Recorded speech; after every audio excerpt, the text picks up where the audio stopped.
I am going to teach you how to help your child sit down with a book with you and pay attention to it. If you've ever sat down with your child and a book, and as soon as you do, they run out of your lap, and it doesn't really seem like they can pay attention to the book, or maybe you've wondered how books can actually help teach your child words, then this video might just be for you. Welcome to Gab and Grow. My name is Gabrielle, and as a pediatric speech-language pathologist, I want to help you help your child connect with you and the world around them to grow into the person they are truly meant to be by nurturing their speech, language, and learning. The best therapy begins with you, so I hope you learn something new and consider subscribing. Number one, you really want to make sure that you limit all of the distractions around them. So make it a quiet environment so that they're not distracted. Turn the TV off. If there's any background noise, try to just limit that. If there's any toys that are around, then make sure you make those out of sight or out of reach, because those are sort of competing for your child's attention. So it's almost like out of sight, out of mind. If you can just eliminate any and all distractions, then that is the best possible situation for your child to be set up for success, to actually pay attention to you and the book. Tip number two is to make sure that you are on your child's level and that they are face to face with you. And I know that the most natural thing to do seems to be to have them sit in your lap with the book in front of them, like we all do. You know, you sit the child in your lap and then you're sitting here with the book in front of them, so they're looking at the book. But really, in that situation, they're not able to look at your face. Instead, they're looking out at all the things that I said are competing for their attention. And that's especially the case if they're really not interested in the book yet, because they're going to just look beyond the book and be looking out into their environment, distracted by everything. But not only that, it's also important that they're looking at your face so that they can see your gestures and your expressions and your mouth moving for speech. All of these things help capture their attention. And they're also what helps get them really interested in the book, because the book is attached to all those things that they love, like the gestures that you make and the expressions that you'll make, which we'll talk a little bit more about later in the video. But that's why it's so important to have your little one sit face to face with you. So tip number three is where we're really going to get into how you can actually interact with the book and use the book to get your child more interested in the book. And that is because you're almost going to use the book like a toy. So let me explain. Sometimes children aren't as interested in books because they don't really understand why they should be. It doesn't pop up, it doesn't do anything or make any noise. So especially when lots of the other toys and games for their age do that, they don't really understand why they should be interested in books yet. And so that's why they have you to help them. And you can help your child become more interested in the book by playing with it and using it to grab their attention so that they become more interested in books. By using a few evidence-based strategies, intentional sabotage is one of my personal favorite strategies to get the attention of a child and to help them learn to understand more words and use them. So what this is when we really just do something that's surprising or out of place to get your child's attention. So an example of this might be putting the book on your head and saying, uh-oh, or even just putting it on your head and kind of looking at them. This will really get a response out of them, and they'll be thinking, why is it on her head? They might even come and grab the book. That might be the first time that they've ever grabbed a book themselves and gave it to you. So this is all about just stopping them in their tracks to make them look at you. So you can just do something that's out of place or wrong or surprising or shocking and put it on your head.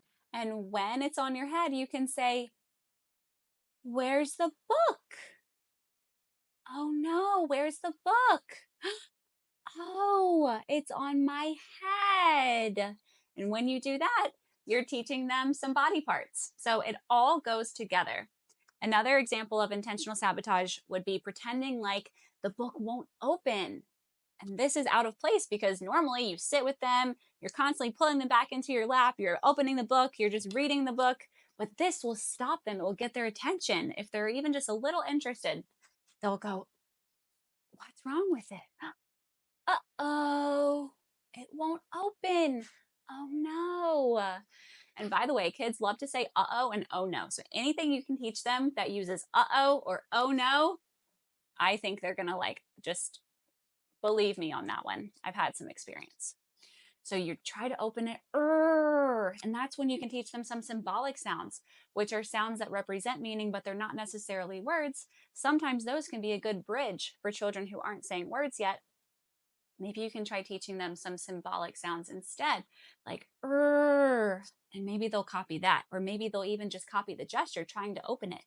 And then give them a turn, see if they can open it. And then you can say, wow, you opened the book. And look, now your child has brought you a book and opened it. Another thing you can do that's sort of out of place is you can knock on the book. Knock, knock, knock. This is another symbolic sound paired with a gesture that they might like to do too. They can try to copy you and you can give them a turn. Knock, knock, knock. Your turn. And then they can try to knock. Knock, knock, knock. You can even take their little hand and help them knock on the book. Knock, knock, knock. That's something else you can do with a book that doesn't typically happen with a book. You usually just open it, but that might help get their attention. And after you knock on the book, then you can say, open and shut. These are words that are really highly functional and motivational for a child to use. And so it's good to teach them those words because they can really have an impact on their environment. Words like open and shut, up, eat, those sorts of words, rather than just their ABCs and 1, 2, 3s. You could even just play open and shut with the book. Another thing that you can do is you can play peekaboo with the book. You can put it in front of your face and say peekaboo. So these are all things that help your little one just get really interested in books themselves and have a really positive association with books because they know whenever a book is around, they get to have so much interactive play with the person that they love the most. So I mentioned bringing books to life. You can do this through using signs and gestures throughout the book. Right here, we have brown bear, brown bear. What do you see? So every time we come to a page and we see something, we need to make a gesture for it rather than just reading it. So let me show you an example. Brown bear, what do you see? I see a red bird looking at me. Red bird, what do you see? I see a yellow duck looking at me. It's like, I don't really know if I'd be interested in that either, to be honest. But especially if you're a child who is needing some extra help to get interested in things like this and communicating and expressing themselves, they might need some extra help. So ways that we can use signs and gestures are if we say, a bear, roar. Give some gestures that show what the bear says and what the bear is. The bear could be kind of scary. Roar. Oh, it's a bear. Ah. Show expressions and gestures that you're scared. Whenever you ask a question, put your hands out. Add gestures the whole time that you're reading the book. Brown bear, what do you see? Sign to your eyes. I see a red bird. Red bird. The bird flies, looking at me. Where's the red bird? Whatever's on the book, just make gestures for it, and they will get really interested in it that way because it makes it more of a multi-sensory experience. And what I mean by this is it's not just something that they're hearing. They have some extra help learning because it's something that they're hearing and something that they're seeing. Maybe it's also something that they're able to touch too. Like if you take their hands and when you mention the red bird, you take their little hands and help them fly, then it's something they're doing, it's something they're hearing, it's something they're seeing. And sometimes children do need that multi-sensory experience using all of the senses to learn new topics. And also, when you show them gestures and signs, it also helps them learn to copy your gestures and signs, which can help them learn to copy your words because it just teaches them the concept of copying. The fifth tip is to just simply point when you're labeling things in the book, because this just helps to draw your child's attention. And it also helps teach them to point to the things they want you to pay attention to. And that is communication. When they learn to start pointing to things, they're starting to communicate with you. So you can help teach them that by pointing to what you want them to pay attention to. And this also just helps them look at what you're talking about. So every time you label something, point to it. Bear. Or maybe it's the bird. Just pair your labeling with pointing. The sixth simple tip is just to repeat, repeat, repeat. If you follow anyone in the speech world that talks about helping toddlers learn to talk, you have heard many times the importance of repetition. And it really is just so important because sometimes children need to hear a word so many times before they learn it or use it themselves. So as you go through the book, find as many reasons as you can to repeat words, the most important words in the book. So in this case, it would be the animals in the book and the word me, pointing to yourself, saying me. You might start to feel a little silly just repeating the same words, pointing to the object, saying the word over and over again. But that's okay because this is what we do all the time as speech therapists that are helping children learn to talk. And it really does work and help. You may not see a difference at first, but just like everything, things can take time. So start using repetition and repeating words in the book. Something else you can do to help bring the book to life is to say hi and bye to everything on the page. This helps your little one learn to say hi and bye and wave.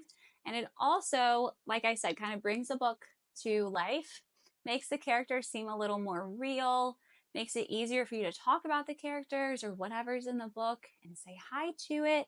And this is also important because, as I mentioned in the last tip, you're repeating it over and over. So hopefully by the last page, or maybe the 10th time or the 50th time that you've read the book, your child will repeat hi. So we really need to make it fair for them. How can we expect them to say words if they only hear them a few times? Let's help them say them. Let's help them hear them over and over and over again so that they can have a chance to say them too. It's especially important if a child does have a speech or language delay. So just like in this book, we can say, hi, duck. And then we're done. We can say, bye, duck. Bye. Bye, bye, duck. Give some wait time for your child maybe to wave or say bye. Sometimes they might need that wait time. Tip number 8 is to wait to turn the page. This is sort of like intentional sabotage that I described earlier, but kids are usually so eager to just flip through all the pages. I mean, you know how it goes. They just flip, flip, flip, flip, flip. But it can be really helpful if you come to this page and you're holding down the book really tight so they can't open it, or maybe you even put your hand over it, and every time you're going to say, turn, turn, turn. But before you get there, you put your hand over it and you just wait. And you wait for them to communicate with you in some way that they're ready to turn the page. So maybe you just wait and they're trying to do it. Maybe they'll get frustrated, or maybe they'll see that you're not turning the page and that's new and different. And so they'll look at you like, hey, aren't we going to turn the page now? And that is the beginning of communication with you. And then you can say, oh, you want more book? Then you can sign to them more. Then you can give them a fill in the blank phrase to help them say the word more or sign more. And if their name is Johnny, you can say, Johnny wants more book. Okay. Turn, turn, turn. So you're going to do this on every single page. You can see how every single page is a new opportunity for them to communicate with you. Instead of saying turn, turn, turn, if you want to, you could say ready, set, go. So you wait for them to say go, and if they don't, then you can just go ahead and say it for them.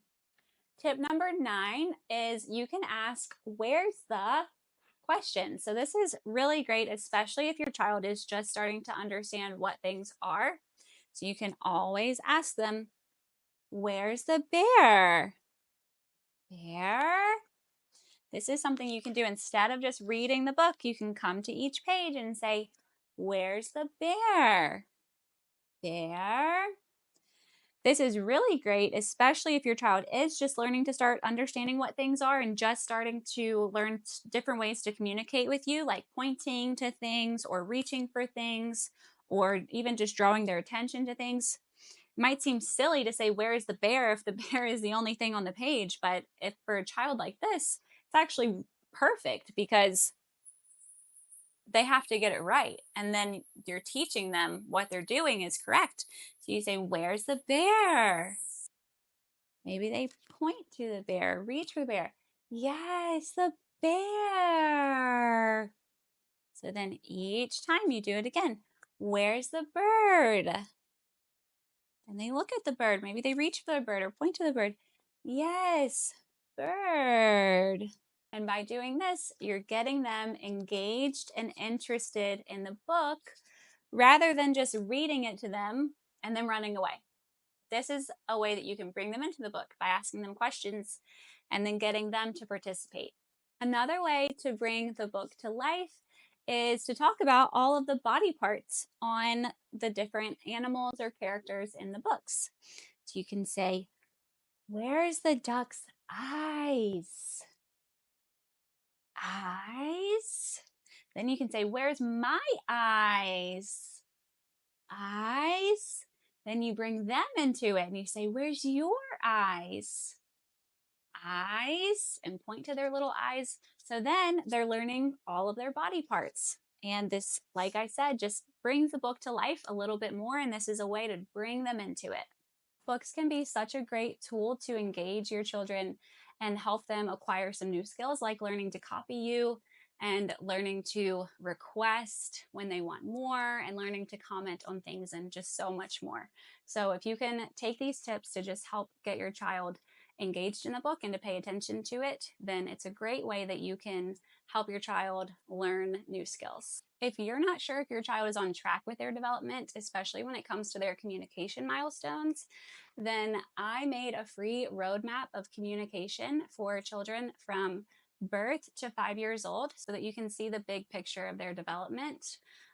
Rather than just looking at one little stage, sometimes it's good to zoom out and sort of look at the big picture of how their speech begins all the way up until when they're entering school and hopefully speaking in sentences. If tips like these on helping your child develop through their milestones is something that you want to learn more about, then please hit the bell icon to subscribe and help your child thrive. So if you have any questions or you have a request for a future video, please leave it down in the comments below. Maybe leave a tip for another parent. But other than that, I will see you in the next video.